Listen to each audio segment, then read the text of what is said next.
Have you ever felt that? That feeling of love that just sticks around, even long after a person is gone? It's like an echo, right? Well, today we're going to dive into that very thing. The impression that remains, the love that just doesn't fade. This quote just hits it right on the head, doesn't it? It's the whole idea in a nutshell. Love doesn't die. It just transforms. It becomes this living memory that becomes a part of you. So how does that actually happen? To really get it, we have to go back to the beginning, back to a connection that was anything but ordinary. Now, we're not talking about just some fleeting romance here. This was way deeper. It's described as this profound connection of souls, something that happened before they even had to talk about it. It's that incredibly rare feeling of looking at someone and just thinking, oh, there you are. I'm home. But, as we all know, life happens. And even the most perfect stories can have a chapter we just didn't see coming. And this is such a crucial point. This wasn't a breakup because they fell out of love. Not at all.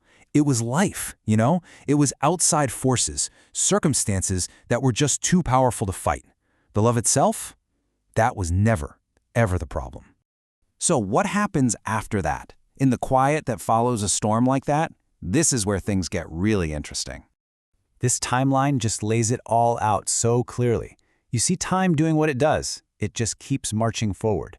The days pass, and then suddenly years have gone by. But that feeling, that memory, it stays. It's almost like it's living in its own dimension, totally untouched by the calendar. I mean, how could you forget? How do you just erase someone who's become part of the very fabric of your life? Every little thing, a song, a place, a certain word, it all brings the memory rushing back. Trying to forget wasn't just hard, it was basically impossible, a failed attempt from the start. And all of this remembering, well, it leads to this massive internal battle, one that I think a lot of us can probably relate to.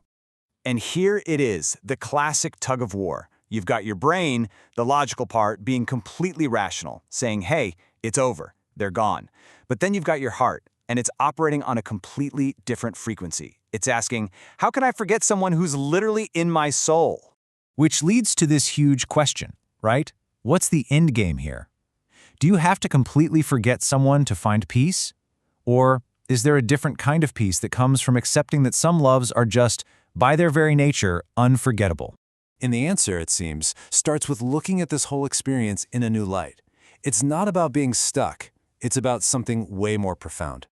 I just love this concept, silent loyalty. It completely reframes the whole thing.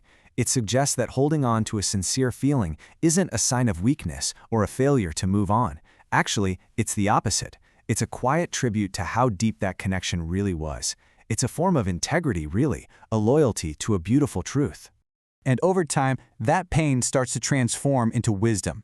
You learn to hold these ideas together. First, you get it, not all love is supposed to last a lifetime. Then, you realize that separation doesn't automatically equal forgetting. And finally, you get to a place of acceptance, that some people just stay a part of you even when they can't be with you.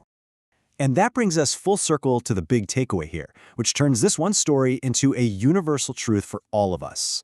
Because, let's be honest, this isn't just about romantic love, is it? It's about any deep connection we have, a friend, a family member, a mentor, anyone who has truly changed us. These relationships leave these permanent, beautiful marks on our souls. So in the end, what we learn is that real connections change us for good. Those memories we carry around aren't baggage. They're just part of our story. Forgetting isn't always the point. And sometimes, yeah, the person who's physically absent can feel more present than anyone else in the room.